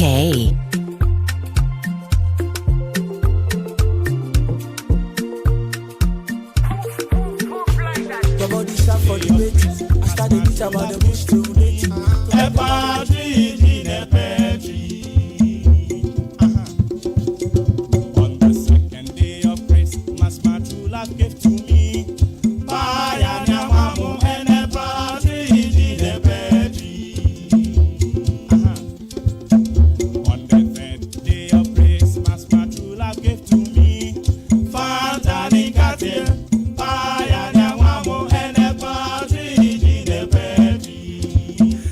Welcome back to the show. This is GN Radio, the breakfast show. With me, Joe Chiwa. A very good morning to all our listeners, wherever you find yourself this morning. Good morning to you. If you're at work, good morning to you. If you're at home or working from home, good morning to you. If you're on your way to work, well, you should be at work by now. But these days, some people have flexible times. And if you are on your way to work, good morning to you too. Before we move on, I've got a few messages from Kofi Ali. Kofi, good morning to you. On the issue of the war on Ukraine, Kofi is saying that the funding of the war in Ukraine is a budget loan. That is what you call the war fund or military investment. If the war is won, British industries get share on return of the war, i.e. favorable treatments of industries investing in Ukraine. The salary that is on demand is not one of payment, but forever, since the production of goods and services remain the same. Increase in salary payments will increase demands on existing quantity and therefore inflation. The increase becomes worthless when nominal rate of money is not the same as the real value. Then Kofi goes on to say, you're so obsessed with this football while totally blind of 48 head of states country. No, Kofi, I'm not blind of the 48 head of states at the US Africa Summit. I'm not, Kofi. But as much as we talk about other things, we also have to talk about other world events. All right? So, no, I'm not. Football might not be your cup of tea, but to others it is. And to me, certainly it is. Right? So, done with that one. Let's move on swiftly. I'll come back to some of your messages again, Kofi. Now, I want us to talk about this as the president of Ghana and his delegates meet the U.S. Counterparts, the U.S. Africa Leaders Summit. Okay, and the president of Ghana had a few things that he put to the U.S. One of this mainly being the fact that there are missionaries, Russian missionaries in Burkina Faso, which he sees as a security threat. Burkina Faso also summoned Ghana's ambassador to protest allegations that the embattled Sahel nation has hired Russian mercenaries, the foreign ministry says. The summon, which took place Friday after Ghanaian President Nana Akufo-Addo alleged that Burkina Faso had hired mercenaries. And this is from the president of Ghana, saying that mercenaries are on the northern border. Burkina Faso has now entered into an arrangement to go along with Mali in employing Wagner forces there, Akufo-Addo said to the U.S. Africa Leaders Summit in Washington. But let's listen to, what was said. Occasion because we greatly value Ghana's leadership and your leadership in West Africa, the important efforts on regional security. We're strong partners, including on the UN Security Council, which we greatly value, partners for democracy and security in West Africa. And we greatly appreciate the peacekeeping contributions that Ghana makes, but also just more broadly, your own leadership for peace, for security, for democracy. Many challenges, but we're grateful to actually be facing them together, and really pleased to have you here this week for the summit. So thank you, Mr. President. Appreciate the time. So, Mr. Secretary, thank you very much. We'll just thank the American government for the invitation to participate in this summit. I think it's a summit that's been long overdue. I believe it's the second. The last time was, over 10 years ago. Yeah, perhaps we should be doing more. But it's good that it has happened. It gives us an opportunity to talk about many common threats and challenges that we have, which you've identified. And particularly for us, to be able to put into relief where we are. Yesterday I had I was part of an extremely useful meeting with the people from the Congress to come and talk about security matters. I believe that, Madam, you were there, you were part of the meeting. And its significance for us. And I think that beyond everything, that is a matter that I want to urge upon you. Today, Russian mercenaries are on our northern border. Burkina Faso has now entered into an arrangement to go along with Mali in employing the Wagner forces there. I believe a mine in southern Burkina has been allocated to them as a form of payment for their services. Prime Minister of Burkina Faso in the last 10 days has been in Moscow. And to have them operating on our northern border is particularly distressing for us in Ghana. Apart from not accepting the idea of great powers once again making Africa their theater of operation, we have a particular position that you know about over the Ukraine war, where we have been very, very vocal and upfront about condemning the invasion of Russia by Russia. And therefore, then now to have this group at our borders is a matter of some considerable disquiet and concern for us. And we really like to have a privileged opportunity to talk about its implications and what we believe ought to be the case. This is what took place with the discussion in the Congress yesterday, which I found very fruitful. And I would like that the themes of that discussion should be the themes that we should continue to address. To what extent we can have you as a partner in confronting these threats. It is very important that ECOWAS and the West African area remains a democratic space. There's a reason for the actions we took over the coup d'etats in Burkina Faso, in Mali, and in Guinea.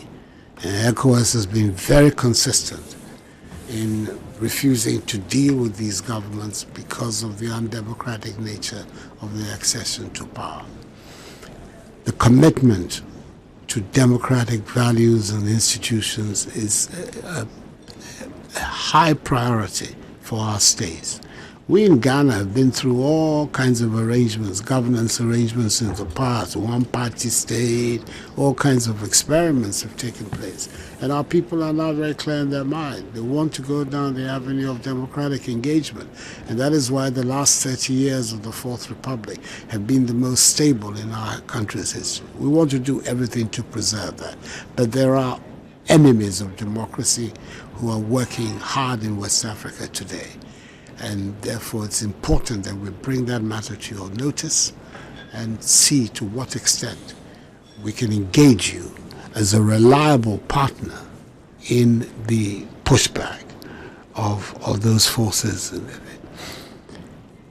There are other areas, of course, of great significance too, the cooperation for economic growth and for the development and for the making of prosperity for our people, which is to some extent part and parcel of the same fight. Because the young people have things to do, they're not going to be recruits for terrorist forces. So all of that is part and parcel.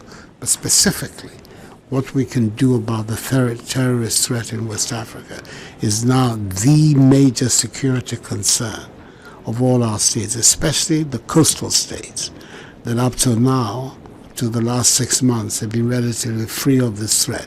But now on all our common borders of Benin, Togo, Ghana, Cote d'Ivoire, are these forces that are operating there. And we have to find a way to be able to respond, and respond effectively to protect our populations. That was, excuse me, the president of Ghana, Nana Akufo-Addo. What do you make of that? Plenty to unpick here, but what do you make of it? This is GN Radio, the breakfast show with me, John Sewell. We're taking a quick break. When we come back, we continue with our discussion. Don't go nowhere. We'll be back shortly. Oh la la! TVC Bana Sakani Wobium. Xmas in UK, a Bayer Crabbesh. With the one by the wire who this Christmas holidays, Monday 26 December. It's a Boxing Day. TVC Bana is pulling up with a legendary Nana Akufo-Addo. Nana Champon with Davis in Brown. Butu. Hey. Time will be 7 p.m. to 1 a.m. DJ on deck, TJTQ, hosted by The Force. Venue, Oasis Academy, Shelley Park, Shelley Road, Croydon, CR97AL. Mr. Oasis Academy, Shelley Park, Shelley Road, Croydon, CR97AL. Ticket available at Eventbrite. For more info, please call +44 77 288 76027 or +44 75 25 24 8643. Sponsors. Don't forget, this is powered by Pay Angel, Africa's payment expert. So like I said, on the Boxing Day, it's all about a legendary Nana Akufo-Addo with the Davidson band. Hey, umpewe na upe gang. Yeah, let's meet.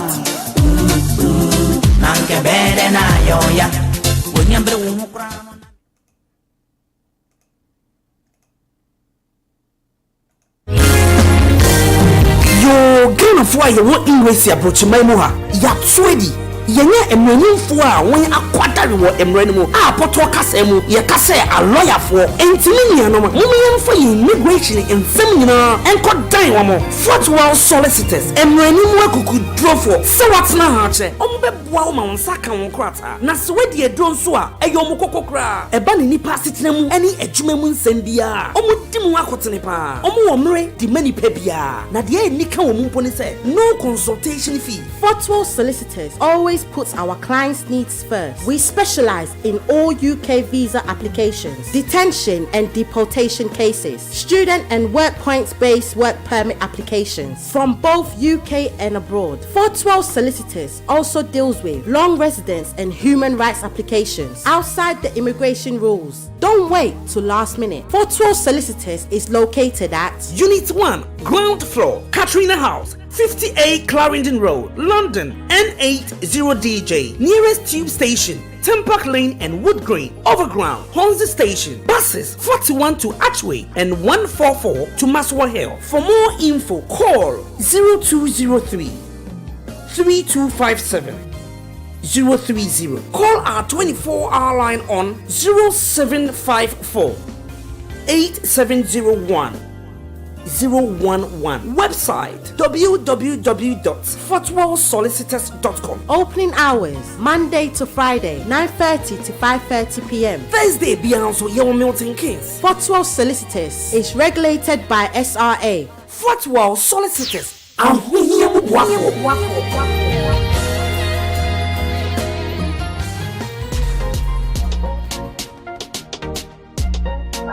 Become a successful entrepreneur with Jackie and her professional team. Become a successful entrepreneur. Anase Base. Wami a team of professional teachers of economics, marketing, ninga omoyebi. So wo pesa wo transform your life from a youth graduate and a school leaver. Na so wo pesa wo ye entrepreneur. Mon contact Base. Entrepreneur no che say obi a ebia wa wo business. Ebia wo ye che, but wo pesa wo ye no in a professional way. To say Oprah Winfrey Anaya Papa Kwame Despite. Base bet me ama sa Diano Abim. One your experts ewo coaching and a mentoring. And as o person will start wa business base for bet show how we besi expand your business and as existing customer base. Base provides support in business plans, step-by-step finance applications and marketing strategies. Base or become a successful entrepreneur also provide entrepreneurship skills through vision and determination. Some more per free consultation for a Base ewo 073 99 867 417. I repeat 073 99 867 417. And also one email address info@becomeasuccess.co.uk. Website www.becomeasuccess.co.uk. Mokohwa mobetimi make bookings for an appointment. Base anase become a successful entrepreneur. Let's turn your vision into a reality.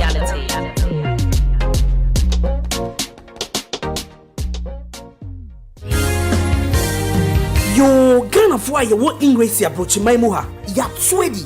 Yenya emranimfo a wen akwadare wo emranimo a poto kasemu ye kase a lawyer for entimi nuanom momyemfa ye immigration ensem nyina enko dan wo mo fortwell solicitors emranimo akuku drofo se watna ha che ombeboa wo ma wonsa kan wo krata na se wedi edon so a eyo mo kokokra eba ne nipa setena mu eni adwuma mu nsem bia omudimu akotene pa omo wo mre di mani pa bia na de enika wo mu mpo ne se no consultation fee. Fortwell solicitors always puts our clients' needs first. We specialize in all UK visa applications, detention and deportation cases, student and work points-based work permit applications from both UK and abroad. Fortwell Solicitors also deals with long residence and human rights applications outside the immigration rules. Don't wait till last minute. Fortwell Solicitors is located at Unit 1, ground floor, Katrina House, 58 Clarendon Road, London, N80DJ. Nearest tube station, Tempark Lane and Wood Green. Overground, Hornsey Station. Buses 41 to Archway and 144 to Maswell Hill. For more info, call 0203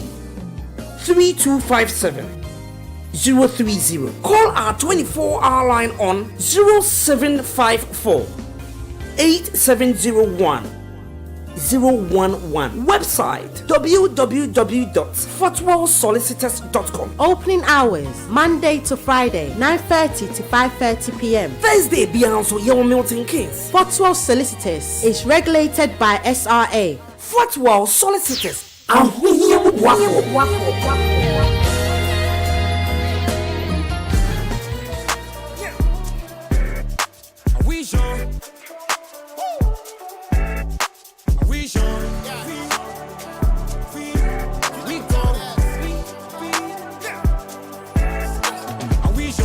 Can you hear this song? If you hear this song, get your kicks on. No time, my brother, we gone. You know, we need a grow no more. We not for waste time for no pagan brothers. No more. They go see we for countryside. You be there, they go see we, oh. They go follow man, them go for countryside. You be there, they go see we, oh. They go follow man, them go for countryside. You be there, they go see we, oh. They go follow man, them go for countryside. You be there, they go see we, oh. They go follow man, them go for countryside. Welcome back. This is GN Radio, the breakfast show with me, Jones Awa. The time now is 10:25. It is Monday morning. Good morning to you, wherever you are that you're listening to us this morning. Now, before we went on a break, we played a clip of the president of Ghana, President Nana Akufo-Addo, and his delegates with his U.S. counterparts talking about security issues from the northern border, the northern parts of Ghana. Ghana shares border with Burkina Faso.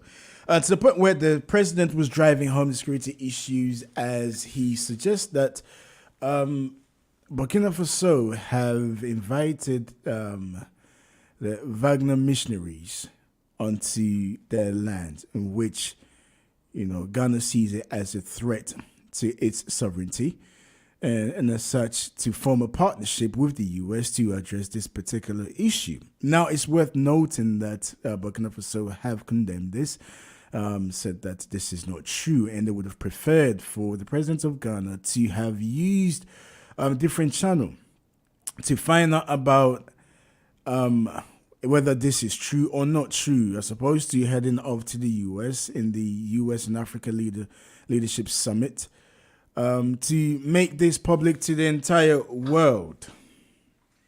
Now, Not just that, the government, that the president of Ghana has also been labeled as being a hypocrite. Why? Because in the speech that I'm about to play now, and what he said, where he's saying to African leaders to stop begging the West, in as much as he's saying that this leadership conference by the US and Africa, the US is pledging 55 billion to the continent of Africa. And of course, people are saying, if you're saying this, then why are you accepting this type of money? Let's listen to this quickly. I hear a lot about the need to change our narrative and tell our own good story. Ladies and gentlemen, as the saying goes, nothing succeeds like success. If we work at it, if we stop being beggars and spend Africa's monies inside the continent, Africa would not need to ask for respect from anyone. We would get the respect we deserve.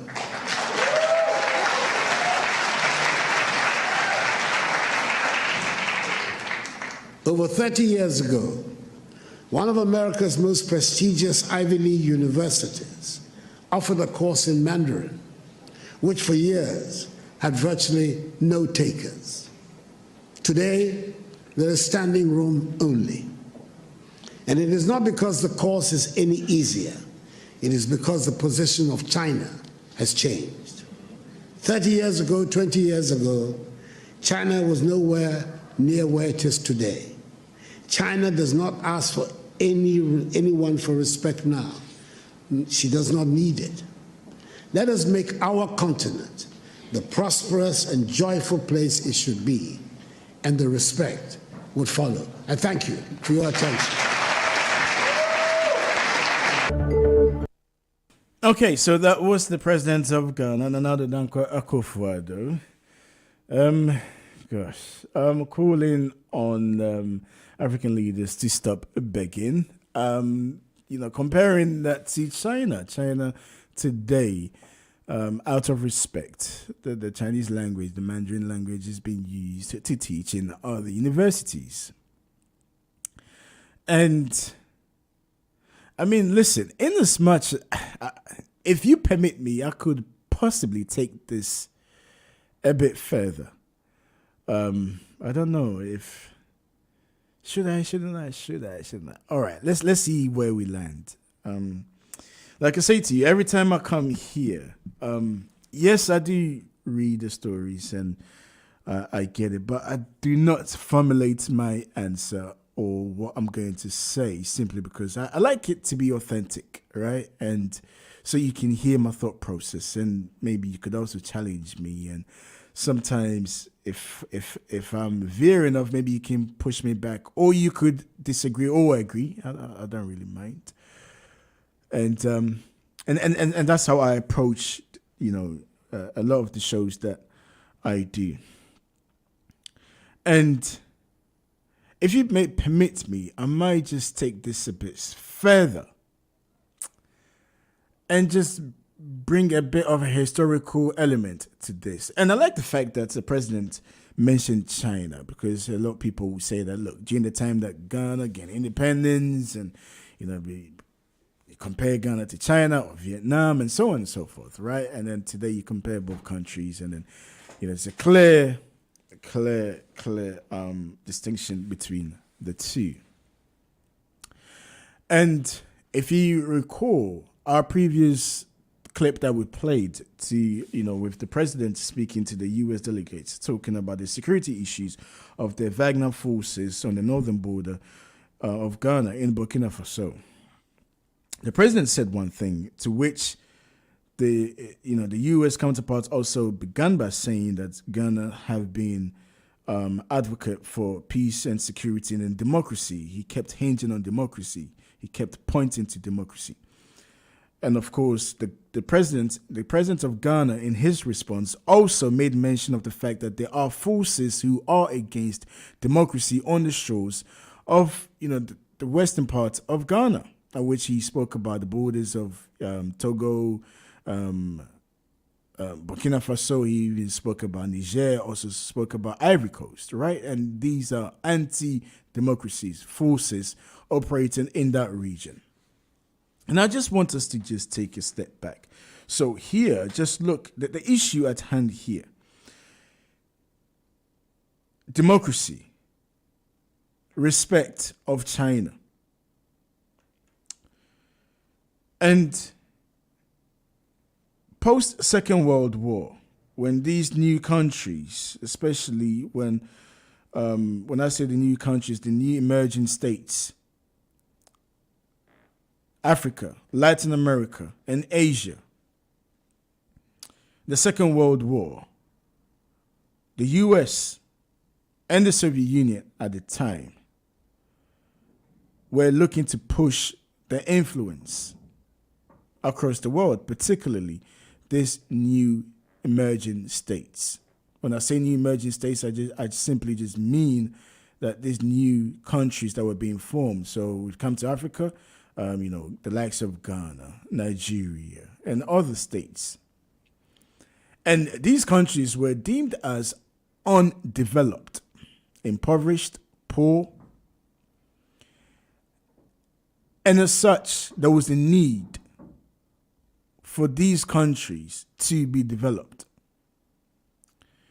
And for that to happen, the US fighting with the Soviet Union, the Cold War, to stop the spread of communism, wanted to propagate its ideologies and its visions, okay, to stop the spread of communism. And of course, then came modernization. And, there's this one writer who goes by the name of Rostow, who designed this modernization theory, right? That for a country to develop, need to do away with its cultural and traditional norms, because this was the hindrance to a country developing into a modern society. And of course, that modernization theory was underpinned by democracy. And so this was being spread across the world to stop communism. Now, I say this because I think it's fundamental to where I'm landing, to where I'm going. Because the president of Ghana made mention of China. So now we ask ourselves, we happen to find ourselves in this particular at this juncture. And the reason why I'm saying this is because modernization was deemed to be, to have a fair distribution of wealth, to improve social cohesion, to get people out of abject poverty, to industrialize. Right? So essentially, to live in the modern world, you need to take on the ideals and values of the West, in a nutshell. And you fast forward 60 years without going into it. Then you ask yourself, has this come to fruition? Of course, I'm oversimplifying it, right? The modernization goes into, into agriculture, processing, technology, all of these things. We don't have time to really go in depth, but I'm just giving you the gist, okay? Then you ask yourself whether it's worked or it hasn't worked. And then we bring in China. China, which refused, the modernization concept of democracy. Now, China is seen, as the president of Ghana said, respected. It didn't impose its language on anybody else, but China has been able to build itself up to the point where in the near future, it will overtake the US. It has been projected to overtake the US, to become the strongest economy. And China did not yield to the values of democracy, but still were able to build, to modernize itself without being attached to that of the values and ideals of the US, which underpin the quote-unquote modernization. So then the question is, as the president of Ghana was saying, that the forces against democracy are on its borders. But at the same time, Africa must be respected. If we want to be respected, then we need to stop going around begging. And look at how China has built itself. So what I'm saying is China built herself not based on ideals of democracy, or became modern, not based on democracy. But China was able to carve this way. Whether it's right or wrong is subjective. The fact still remains that today China is one of the biggest, if not the biggest, investor across the continent of Africa. So you see the issue here? Now, I'm not against democracy. If you listen to me, a lot of the times I've been for democracy. But I think we need to be able to look at this holistically and think. Now, with regards to the president going to going to the US and asking for partnership to be able to deal with this. Yes, on one hand, you can see this as, talking about freedom, but at the same time, holding on to the West, because this again, epitomizes the modernization theory, which again, part of it means that these undeveloped countries or underdeveloping countries or third world countries lean to the developed countries for help in security, for help in technology, and in aid. So in essence, what the president is doing is nothing new. He's just, following the line, not just him and other nations as well. I'll even go a step further and say that, this Cold War never ended, has not ended, and will not end. And what we're seeing here is not an issue between Ghana and Burkina Faso, if indeed what the president of Ghana is saying appears to be true. It's not an issue between Ghana and Burkina Faso. Far, far, far, far from it. But the U.S. protecting its territory. And this is what it is. We cannot overlook the fact that, yes, we could say that, Ghana is a former colony of the British and, long gone, the colonial era. But democracy has been pushed by the U.S. And this will be a threat to the U.S. interest in that region. And so who do we go to? Who does the government, who does Ghana go to? Let me just remove the president. Who does Ghana go to? The U.S. Is it right or wrong? Now, that's subjective. That is subjective because these forces, and according to Ghana to the U.S., that Burkina Faso, in return of the Wagner forces in Burkina Faso, they've been given a mining land.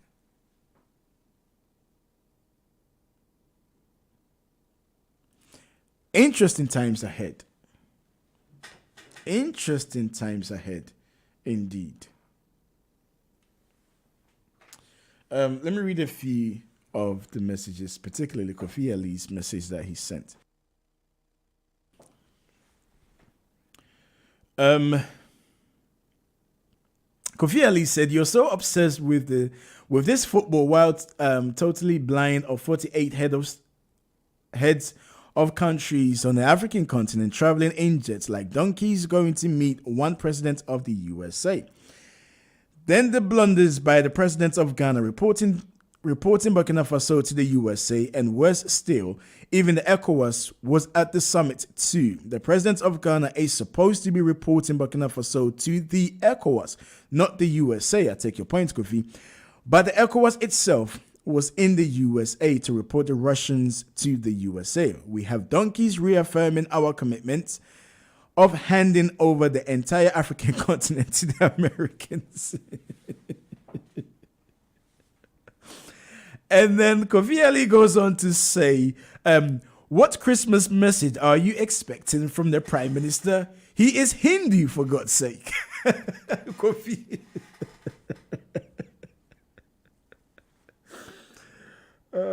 Traditionally, we've had prime ministers, give out Christmas messages. We will see with about that. Well, I take your view, Kofi. I take your view on the fact that ECOWAS was also present at this summit, and it was the responsibility of ECOWAS to make this known to the United States of America. And I think, the governments, Ghana also did make reference of ECOWAS fight against terrorism and, security issues across the Western, across that region of the continent as well. But we will see how this unfolds. If it's indeed that these missionaries have landed on the shores, which the president of Ghana sees it as a threat to its peace and stability. And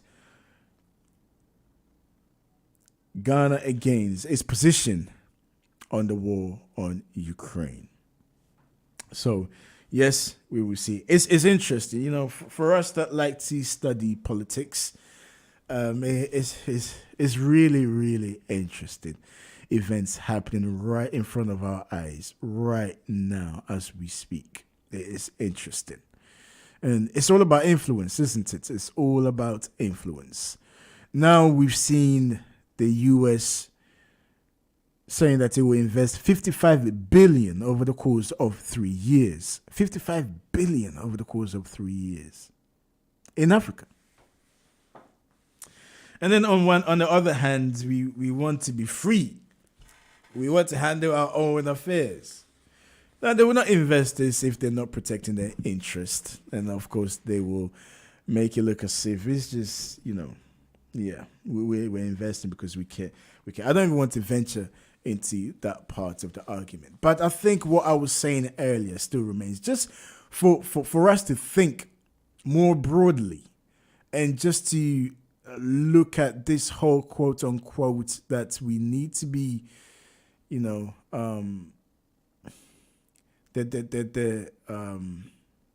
democratization is what will help us or make us a stronger nation. That's not to say I'm opposing it or I'm against it. But again, that's not to say it's perfect. But yeah, China did not go down that route, but China is well respected. So that is just to think about this more broadly, just to look at things and really critically analyze what's happening right in front of our eyes. Interesting. All right, let's read a few of your text messages.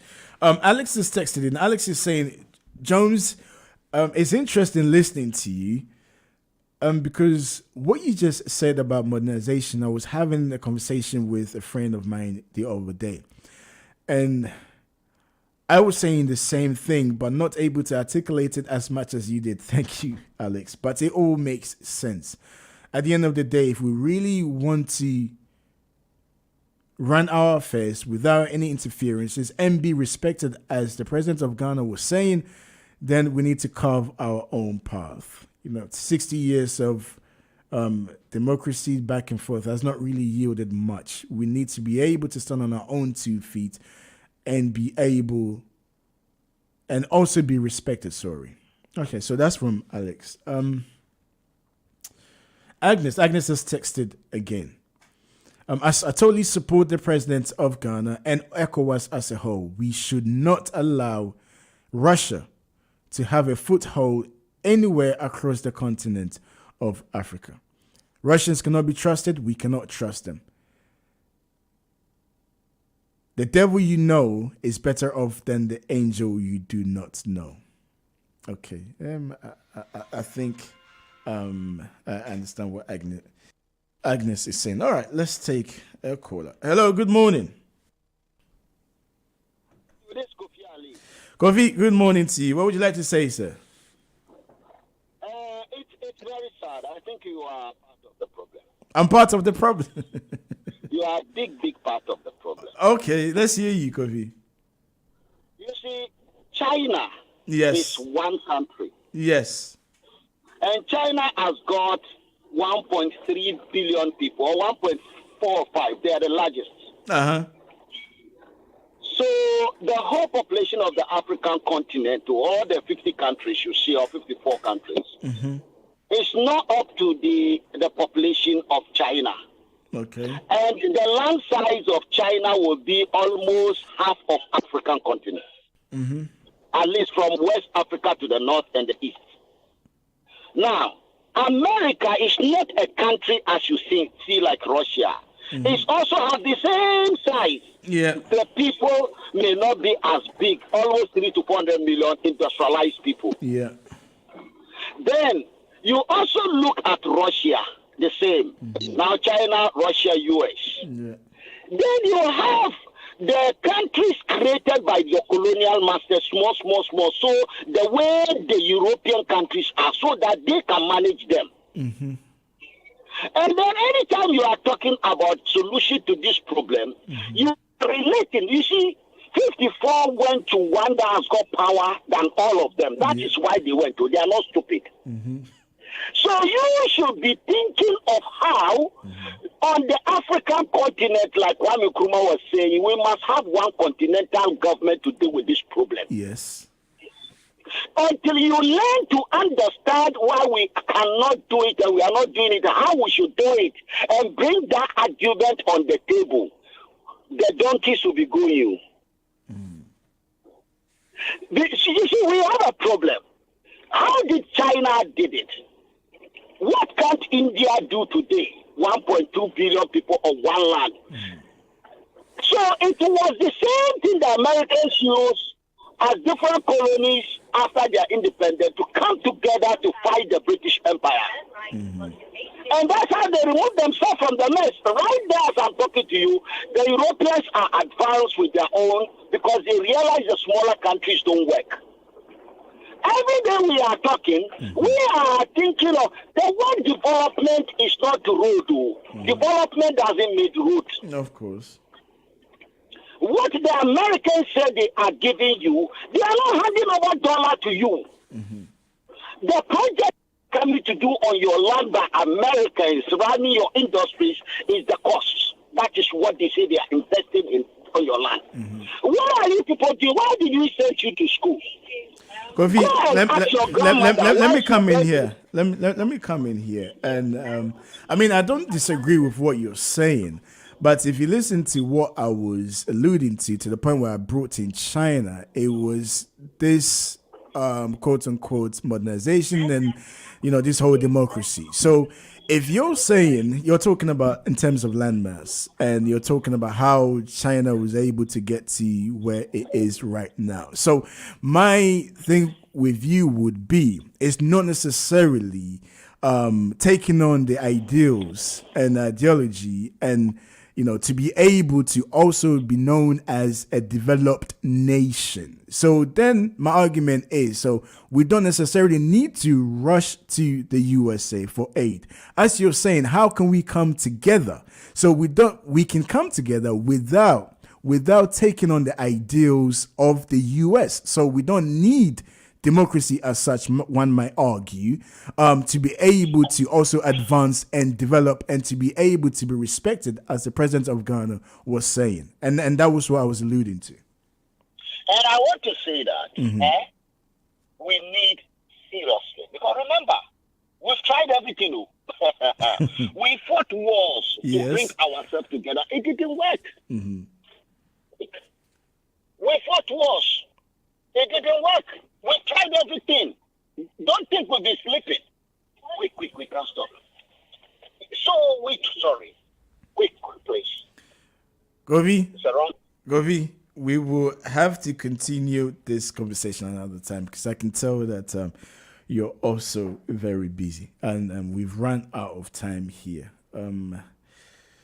It's always fascinating talking to you, Kofi, and let me know. Let's make a date to have you here again to talk about this because I sense there's an interest, and the reason why I brought in China is because the president of Ghana, mentioned China. And so if he's mentioned China, using China as a yardstick to be measured by, then we also need to look at other factors, how China were able to get to this point. China has a problem. China's not running to the US for solutions, for help, for partnership. China's not doing that. And there's a reason for that. Wow. Sadly, we've come to the end of the show. Thank you very much for tuning in this morning. It's always a pleasure to come your way in the morning. It's Christmas time. It's getting to Christmas. This is the Christmas week. Make sure you look after yourself, wherever it is that you're doing this morning. We're back here again. Same time, same place tomorrow on GN Radio to bring you the morning show, the breakfast show with me, Jones Ewa.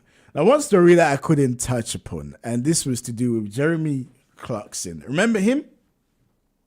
So if you're used to or not familiar with Who Wants to Be a Millionaire, Jeremy Clarkson wrote an article. He writes columns in The Sun, right? And he spoke about Meghan Markle, the wife of Prince Harry. And then he's saying, this is Jeremy Clarkson, one day, Harold the Glove puppet will tell the truth about a woman talking, essentially, he's using colorful words, talking nonsense. Meghan, though, is a different story. I hate her. This is Jeremy Clarkson saying. Not like I hate Nicola Sturgeon or Rose West. Rose West was a murderer. I hate her on a cellular level. He goes on to say, at night, I'm unable to sleep as I lie there, grinding my teeth and dreaming of the day when she is made to parade naked through the streets of every town in Britain, while the crowds chant shame and throw lumps of excrement at her. And this was, this is somebody who's highly respected in this country, Jeremy Clarkson. If you don't remember, he used to host the, what's this car show? I was watching it yesterday, actually. Okay, I've forgotten. But right now he hosts the Who Wants to Be a Millionaire. And you get the feeling, right? It's one thing to dislike somebody. It's another thing to incite hatred towards the individual. It's another thing with somebody such as Jeremy Clarkson, who is a public figure, who has a huge platform, a huge following, to incite this amount of hatred towards one, the black person, and two, a woman. Which to me, again, and I'm sorry to say this, but this has a racist undertone, racist connotation. Not once have I witnessed, right, any royal person or somebody who's affiliated with the royal family get so much hatred and vileness towards them. And all of this is coming from, middle-class white men. Need I mention Piers Morgan? And this description of Meghan parading in her, being naked and throwing feces at her. The first one that comes to mind is just slaves who were kept in zoos. Slaves who were, made to march, and people howling at them, throwing objects at them. And this is what this guy in the 21st century is propagating. I don't care, and I don't hold, no excuses at this. And for one to just see this as just hate for the woman has nothing to do with color. It has absolutely everything to do with color. Absolutely. Prince Andrew, on the other hand, who was alleged to have had sex with a minor. Okay? You don't see none of these people coming out to condemn him in this fashion. They won't. Now, Prince Andrew, who paid, what, was it 12 million pounds to settle, you don't get this kind of energy from these guys, these type of men. Am I surprised? Absolutely not. It was reported in the newspapers over the weekend that the Queen's Consort, Camilla, invited Jeremy Clarkson and Piers Morgan to an event. Whether she was the host or not the host, well, they happened to go to the same event. And listen, I mean, you've heard my take on this, right? When it comes to racism, I mean, even last time, what's her name? Ngozi Fulani, who was quick to point at that Lady Hussey was racist, and the whole royal family is institutionally racist. I mean, look, I came out to say this, and that's not to say that I don't understand where she's coming from. Of course I understand where she's coming from. But in that circumstances, I was quick to say, listen, I think if we deemed everything as being racist or racially motivated, then we kind of like trivialize the fight against the injustice, the systemic racism that we faced here as a people. Not to say what she experienced cannot be deemed as racist, right? But I also saw the other side. But this description by Jeremy Clarkson is just borderline racism. Misogynistic and racist. I'm done for today. Thank you very much for staying tuned. This is GN Radio, the breakfast show with me, Jones. All being well, we'll touch on these stories again because they're not going anywhere. They will certainly develop. Look after yourself, and I will see you tomorrow. It's goodbye from us.